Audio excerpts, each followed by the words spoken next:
पोलिसांच्या हलगर्जीपणामुळे एका दलित कैद्याचा मृत्यू जिल्हा सरकारी दवाखाना बीड या ठिकाणी झाला असल्याची धक्कादायक गोष्ट आज आपल्याला या ठिकाणी दिसत आहे। मित्रांनो, दलित समाजातील एक गरीब तरुण कार्यकर्ता, तरुण व्यक्ती, मुलगा हा फॉक्सो आणि विनयभंगाच्या प्रकरणामध्ये अटक असताना केज पोलिसांनी त्याला बेदम मारहाण केली आणि बेदम मारहाण केल्याच्या नंतर त्याला जिल्हा कारागृह बीड या ठिकाणी पाठवण्यात आलं। परंतु त्या ठिकाणी आल्याच्या नंतर त्या दलित जो काही कैदी होता त्या कैद्याला सरकारी दवाखाना बीड या ठिकाणी पाठवण्यात आलं आणि त्या ठिकाणी जे दवाखान्यामध्ये जे लॉकअप असतं कैद्यांसाठी त्या ठिकाणी त्यांना ट्रीटमेंट चालू केली। प्राथमिक त्याच्यावर जे आरोग्य विभाग जे काही त्याच्यावर म्हणजे जे काही एखाद्या पेशंटवर सलाईन वगैरे उपचार केला जातो, प्राथमिक उपचार तो सुरू केला। परंतु त्या ठिकाणी जिल्हा कारागृहामध्ये आणि केज पोलीस स्टेशनमध्ये त्याला एवढी मारहाण झाली होती की त्या मारहाणी तो सहन करू शकला नाही आणि जिल्हा सरकारी दवाखाना बीड या ठिकाणी त्याचा मृत्यू झाला। नेमकं मृत्यू कशामुळे झाला, मी ॲडव्होकेट बापूसाहेब जाधव मुंबई 24 तासच्या चॅनलमध्ये आपले सहर्ष स्वागत करीत आहे। मित्रांनो, आत्ताच मी सांगितल्याप्रमाणे एका गरीब घरचा तरुण, मागासवर्गीय समाजातील गोरगरीब कष्टकरी घरातून असलेला एक त्याच्यावर विनयभंग आणि फॉक्सो अंतर्गत जो काही गुन्हा आहे तो गुन्हा दाखल करण्यात आला होता आणि ज्यावेळेस त्याची प्राणज्योत मालवली, ज्यावेळेस तो मयत झाला त्यावेळेस त्याच्या नातेवाईकांनी जो प्रशासनावर जो आरोप केला आहे की ज्या काही पोलिसांनी त्याला मारहाण केली आणि त्याचं नाव होतं आशिष दिवार, जो मयत व्यक्ती आहे, जो कैदी आहे त्याचं नाव आहे आशिष दिवार आणि त्याच्या भावाने जो काही पोलिसावर आणि दवाखान्यातील कर्मचाऱ्यावर आणि कारागृहातील कर्मचाऱ्यावर पोलिसावर जो काही आरोप केला आहे तो आरोप आपण बघू शकता। काय आरोप केला आहे काही त्याला 2 वाजता अटक केलं, तिथून त्यांनी हाणमार करीत त्याला तिथे नेलं। PSI शेखर बनसोडे आणि मला लाख रुपये मागितले, म्हणजे नाही दिले लाख रुपये तर तुला बी अटक करू, ह्याच्यावर गुन्हे दाखल करू, म्हणले तुला जामीन भेटणार नाही, काय नाही, तुझे घरचे पैसे समजे टाकू मध्ये। मी त्यांना म्हणलं साहेब आम्ही गरज परिस्थिती आहे, म्हणलं आमची पैसे नाहीत आमच्याकडे एवढे, ते म्हणले नाही देत पैसे तर आम्ही तो म्हणजे तुमच्यावर गुन्हा दाखल करू, म्हणजे हे केलं। काय वाद होता, कशामुळे भांडण झाली? हे जमिनीचे बांधामुळे भांडणं होते, बाकीचं काय नव्हतं साहेब। दुसरं ते बांधामुळे त्यांनी काय केलं, पोरीचं वय नव्हतं म्हणून तिला कुठं घातलं? पोरी घातल्यानं म्हणजे छेडछाडची केस लावली, हे करू ते करू म्हणून त्या छेडछाडची केस लावली। तिला हे पेत खात होता म्हणून ह्याच्यावर त्यांनी गैरफायदा घेतला होता, दुसरं काय भांडण नाही। आणि त्यांनी कोणत्या अधिकाऱ्याने पैसे मागितले? शेखर बनसोडे त्यांनी पैसे घटना आहे ही शनिवारी मला पैसे मागितले त्यांनी। मी म्हणलं साहेब माझ्याकडे काय पैसे नाही, मला 10-15 हजार रुपये देतो मी, माझी परिस्थिती एवढी आहे तेवढी। ते म्हणले एवढे पैसे नाहीत म्हणले घेऊ शकत आम्ही, लाख रुपये द्या तेव्हा तुमची जामीन करू।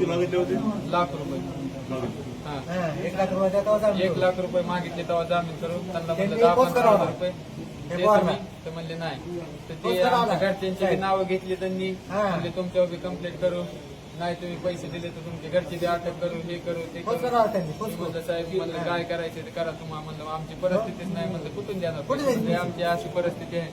तर ती म्हणली माझी परिस्थिती, त्याला मारहाण केली त्यांनी, पैसे नाही दिले, त्याला वळ उमटून तोंडावर ह्याच्यावर मारलं, त्याला बोला येईना काय व्हायना, त्यामुळे त्याला हे झालं। दवाखान्यात यांना कधी आणलं होतं? आता आले ते. दवाखान्यात शनिवारी आणलं हा. तर शनिवारी संध्याकाळी सकाळी अटॅक केलं 10:30 वाजता इथं बीडला आणि संध्याकाळी 7:30 वाजता इथं ऍडमिट केलं मला शनिवारी अटक केलं का? हा मग सोमवारी काही गेलं त्यांनी हे पोलिसांनी पण सोमवारी मी आलो मी काल गेले किती 10 मंगळवारी नेलं ते. आहेत का हा? तुम्हाला काय सांगण्यात आलं तुम्हाला काय सांगण्यात काय नाही मला ती कोर्टातून जार पाठवला पोलिसांनी मला सांगितलं म्हणजे त्या भावाचं दुखायला तुझा रविवारी सांगायचं सोडून तर मी सोमवारी सांगितलं ज्याचं आल्यावर सांगितले आणि ते आता सोमवारी मी आलो संध्याकाळी त्याला खायला हे घातलं तोवर ते सकाळी वारलं हा? अहो, आता तुमची पुढची भूमिका काय? काय नाही केस अटक करायचं नाही. केस आहे शेखर बनसोड्यावर केस करायची त्यांनी हानमार केला ते पोलिस दोन आहेत दोघं जण हाणाला बांगर साहेब आणि दुसरं काय कदम होतं का नाही नाही, शेखर बनसोडे आणि ते दुसरं काय माझं मला काय नाव माहिती हे सांगते. नाही, पण ते माझं वयकीच आहे ते मी असं तुम्हाला सांगू शकते ते बघितलं त्यांनी मारहाण केली त्या पाठीवर तोंडावर वळ बघा त्याला बोला येईना बोला येईना ते डोळे पांढरे गोष्ट मारले नाही नाही ते काय विनंती आहे, सगळे ते पूर्ण त्यांनी राहतं सजा ना. दिली ना त्यांना बी सजा मिळालीच पाहिजे असं म्हणणं आहे का हा खोटी हा केस खोटी करून. केस केली काय काहीच नाही हो. फक्त जमिनीच्या आपल्या बांधावून नांगरलं होतं हा. आपण तर ते बांधावून भांडणं होते म्हणून तिचं वय नव्हतं म्हणून त्यांनी काय केलं प्रत्येक परत पैसे मागतोय बारीक पोरगी होती वय नव्हतं म्हणून तिला पुढे घातलं त्यावर छेडछाडची केस केली हे पेते खाते म्हणून लोकांना पोलिसाला काय वाटलं की हे पेते खाते केलं असेल घरात घुसला असेल तुम्हाला लाख रुपये कशासाठी मागितले होते 1 लाख रुपयाची मागणी कोणत्या कारणासाठी मला म्हणले मिटवून घेतो हा. म्हणले मिटवून घेतो तुमची केस म्हणले बीडला जाऊ देत नाही घेतले तो भाऊ सोडितो मारित नाही PCR काढित नाही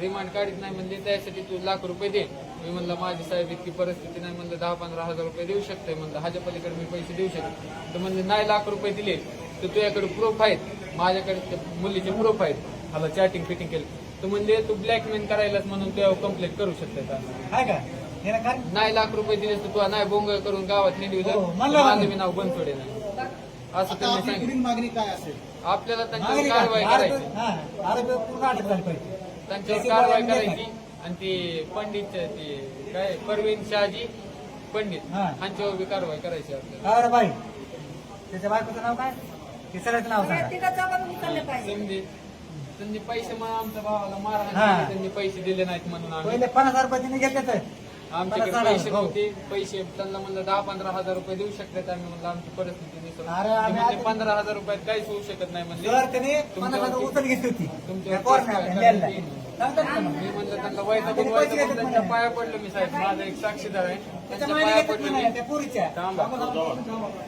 त्यांच्या पाया पडलो मी माझा एक साक्षीदार आहे त्याच्या पैसे गेले म्हणजे त्याला सांग नाही तर त्यावर कारवाई करेल ती साक्षीदार बी म्हणला ते परिस्थिती नाही म्हणला गरीब माणूस आहे म्हणला ते परिस्थिती नाही 10-15 हजार रुपये देऊ शकते तुम्हाला तर ते म्हणजे 10-15 हजार रुपये द्या ते साक्षीदाराला बी आमच्या धमक्या दिली तुम्ही तू नाही सांगितलं की तुला बी अटक करीन म्हणजे आता आपण प्रेत ताब्यात घेणार आहात का नाही ना आता घ्यायचीच नाही आपल्याला जोवर ते अटक होत नाही तोवर आपल्या डेड बॉडी बाहेरच काढायची नाही इथंच सोडू दे. आपल्या डेड बॉडी बाहेर काढायची नाही जोवर आपल्यासारखा निकाल लागत नाही तोवर आपल्या डेड बॉडी काढायची की आमच्या आईला काय झालं माझा बापा असा आहे बापाला काय झालं बापा रिझल्ट घेते बापाला आई नाव का जेव्हा न्याय भेटेल तेव्हा आपल्याला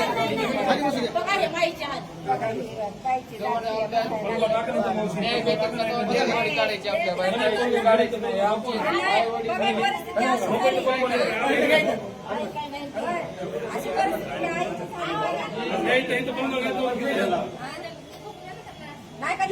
काय करायचं काय झालं तर कोण निमित्त तिच्या दात खेळा बसायची पण का नाही त्या घराला सजा मिळालीच पाहिजे त्या पंडित घराला आणि त्या केस केला आमच्या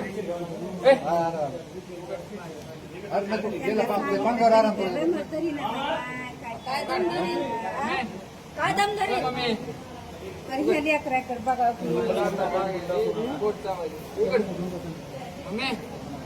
उघड अहो काय सामने तुम्ही आहे ना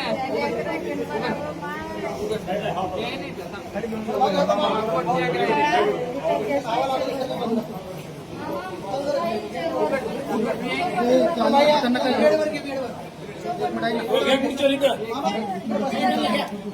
अहो सोडा बाकी सगळं बाजूला घ्या मावशीला बसवता ना ह्याच्यावर इथं बसू भाई त्यांना मावशी तुम्ही सारखं बाजूला इथं बसवता ना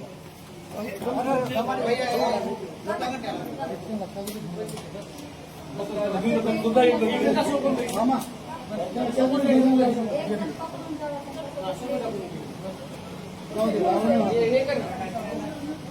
बाय बोल घ्या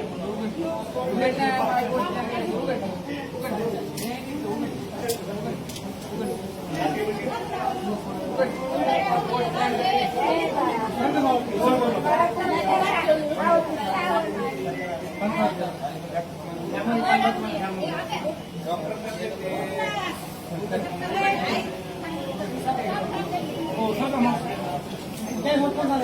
तुझा कोणत्या मुलीच्या सोबत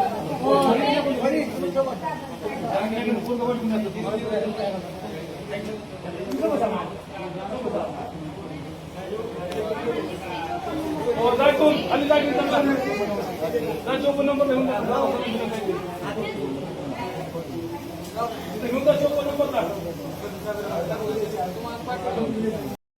आपण आत्ताच या व्हिडिओमध्ये बघितलं असेल की आशिष दिवार हा जो मयत आहे त्याच्या नातेवाईकांनी आणि वडिलांनी जो काही आरोप केला आहे तो आरोप असा केला आहे, आपण तर बघितलाच आहे की त्या ठिकाणी त्याला मारण्यात आलं आणि त्याच्यावर या ठिकाणी जो काही दवाखान्यामध्ये आपल्याला त्याची बॉडी दिसती त्या ठिकाणी त्याच्यावर हातपाय बांधून उपचार करण्यात आले, म्हणजेच त्याचा खून करण्यात आला असं म्हटलं तरी आपण वावगं ठरणार नाही. कारण एखाद्या पोलिसाच्या कस्टडीमध्ये एखादा व्यक्ती एखादा आरोपी असल्याच्या नंतर त्याला मारण्याचा अधिकार पोलिसाचा नाही आणि पोलिसाचा नाही आणि डॉक्टरनेही चांगला उपचार केला पाहिजे होता. म्हणून सर्व समाजातून आणि बौद्ध समाजातून दलित समाजातून त्यांच्यावर कडक कारवाई करण्यात यावी आणि जे काही दोषी आहेत त्यांच्यावर गुन्हे दाखल करण्यात यावेत अशा पवित्रा दलित संघटनांनी घेतलेला आहे. म्हणून त्यांनी असं सांगितलं आहे की जे काही त्यांचा PM रिपोर्ट किंवा त्याचं काही शवविच्छेदन होईल ते शवविच्छेदन इन कॅमेरा झाला पाहिजे आणि जोपर्यंत त्या पोलीस कर्मचाऱ्यावर जेल प्रशासनावर आणि दवाखान्यातील सरकारी दवाखान्यातील कर्मचाऱ्यावर गुन्हा दाखल होत नाही तोपर्यंत आम्ही प्रेत शिवणार नाहीत, घरी घेऊन जाणार नाहीत, त्याला दहन करणार नाहीत असा पवित्रा त्यांनी घेतल्यामुळं प्रशासनापुढं पेच निर्माण झाला आहे. नेमकं करायचं काय आणि नक्कीच मित्रांनो जे कोणी दोषी असतील त्यांच्यावर योग्य ती कारवाई झाली पाहिजे, गुन्हा दाखल झाला पाहिजे आणि हा आशिष दिवार जो मयत कैदी आहे त्याला न्याय मिळाला पाहिजे. मित्रांनो आपल्याला आशिष दिवार आणि पोलीस प्रशासन बीड यांच्याविषयी काय वाटतं ते आम्हाला नक्की कळवा आणि आमच्या असेच वेगवेगळे व्हिडिओ पाहण्यासाठी आमच्या चॅनलला आत्ताच लाईक करा, शेअर करा, कमेंट करा आणि सबस्क्राईब करायला विसरू नका. जय हिंद, जय महाराष्ट्र, जय शिवराय.